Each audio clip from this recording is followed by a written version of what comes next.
What's up, everybody? Bill with Honest Open Permaculture. Day after Tropical Storm Michael came through, and it's a beautiful day.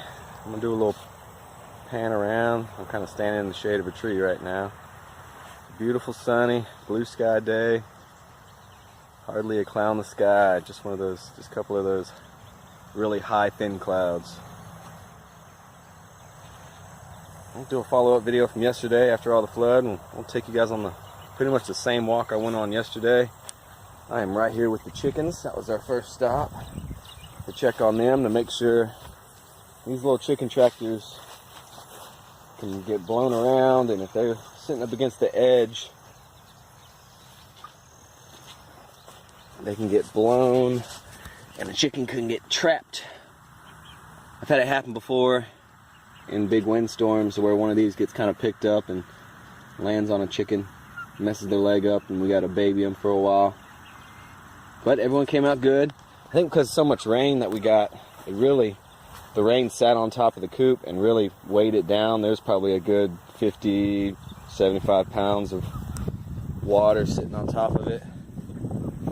So they were all good. We got two other chicken tractors over here. Both of those were good. That one, and my favorite one here, the one with the door.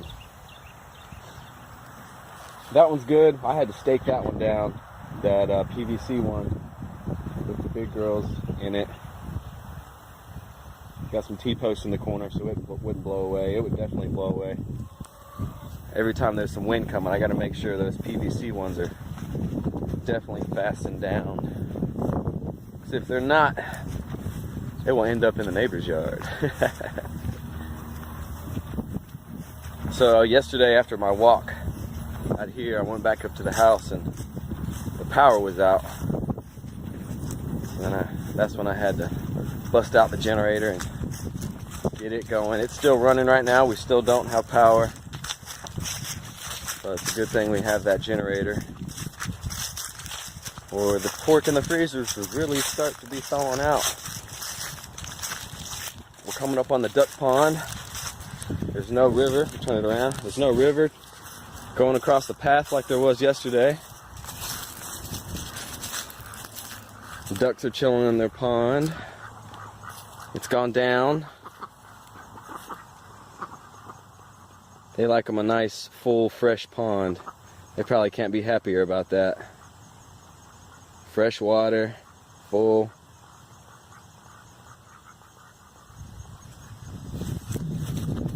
So I'll walk through the back field.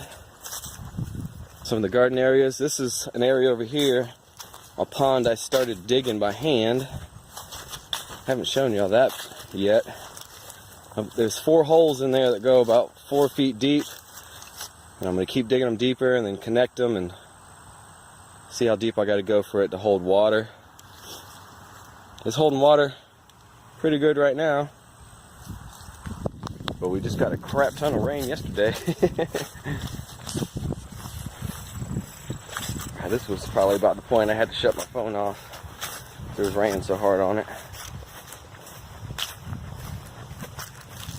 Oh look, the blueberries we planted the other day. Doing pretty good. There's one, there's one, there's one. We made it through the storm. Over there where that white post is, there's some aronia berries, aka the choke cherry, because it's a sour berry. It's a sour like cherry berry, a cherry berry. Now we're walking through the part of the field where I'm going to be putting another garden in. That has just had to be put on hold recently because of pigs being in labor and storms and other things. But it's still in the works. It'll still get done. It just had to get put down the line a little bit. We're coming up on the woods. I'll show y'all what I'm looking at. I'm gonna get about the same spot as yesterday when you could see the creek actually flowing backwards or flowing the opposite direction. Alright. This is when I turned the corner right here, and it was just covered in water. You see the grass is laid down. The water's been going this way. Upstream is up there. So this is the honeydeer floodplain that I was talking about in the video yesterday.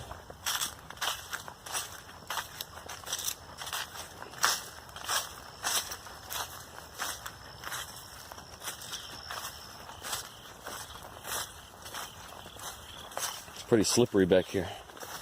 Still pretty muddy. So we came up on that bench. The bench was completely covered in water. Well, not completely, it was up past the seat. As I said, if you went 20 yards past the bench was the creek. It's still really high. But let's walk down, see if we can't walk down there without falling. This is pretty slippery stuff. All this was underwater.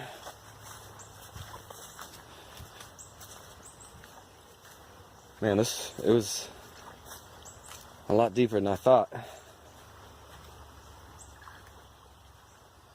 Hey, there's my poor little hammock. Still hanging on by the tree right here. We're gonna have to salvage that and see what we can get out of it. This is still really high, moving really fast. Definitely not as fast as yesterday, of course, but if you've ever been out here, you know what I mean. Man, yeah, I probably misjudged the depth yesterday. I'd have been waist deep right now, so good 3 feet.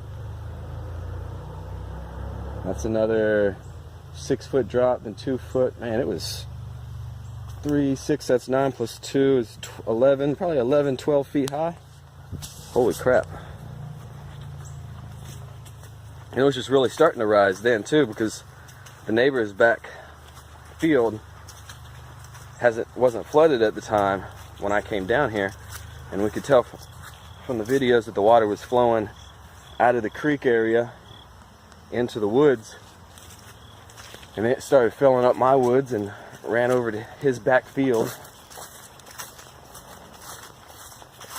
Let's walk through that path. I didn't go down this path yesterday because when I started to, I saw it was covered in water, and I know this is about the highest point right here.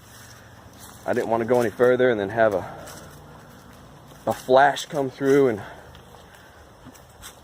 freaking wipe me out. I have to climb a tree or something stupid and wait it out. I've got a fallen branch right here in the path. We'll have to get out.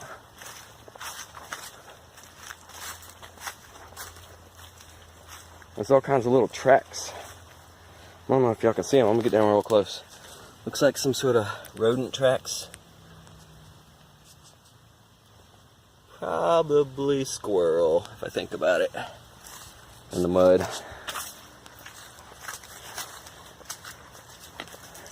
Now we do have some deer that bed down on our property, sometimes in these woods and sometimes out of the woods.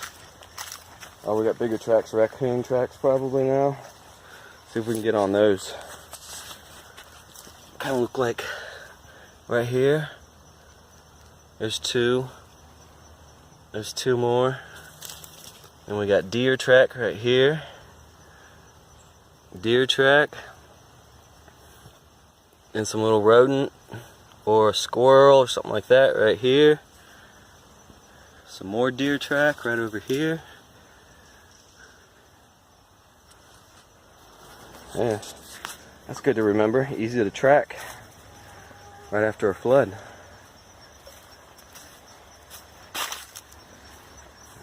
Okay. So I don't know if you guys can get the judge on how tall this bank is right here, but I'm gonna get up close to it. We're good 10, 15 feet to the water. And the water's probably 4 to 5 feet. And look, all this has been pushed over. All this grass has been pushed over and ran into the path. So it was overflowing this spot a good 15 plus feet. It's all really sandy and soft through here. Washed out. And I wonder, we have a pretty cool, like an underground creek that ran through these woods. See if I can get it on video for you here. There's like this cavern that runs. It's pretty deep. And then the ground closes up and it still runs all the way through these woods into a little runoff out in the field.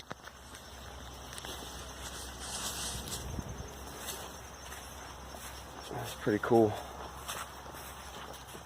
I wonder if it's caved in. Yeah, it has caved in at my crossing right here a little bit. See it starting to, the ground cracking. It's caved in right here. This was my crossing to get the lawnmower across when I wanted to cut the path down. I'm gonna make a little jump. I'm not gonna step on that.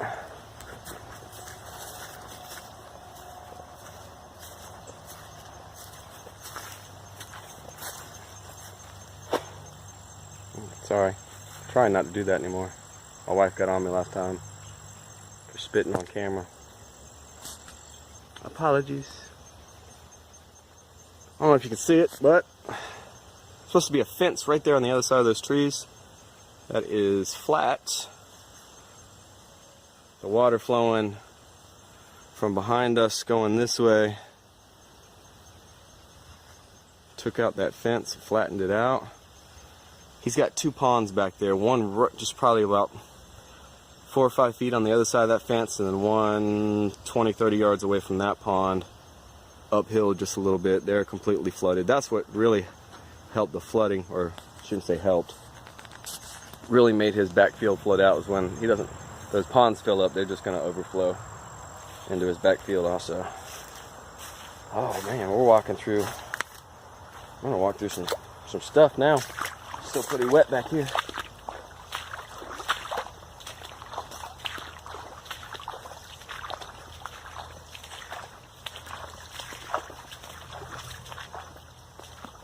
I know there is water moccasins in this area, but I have seen one in 2.5 years since I've been here.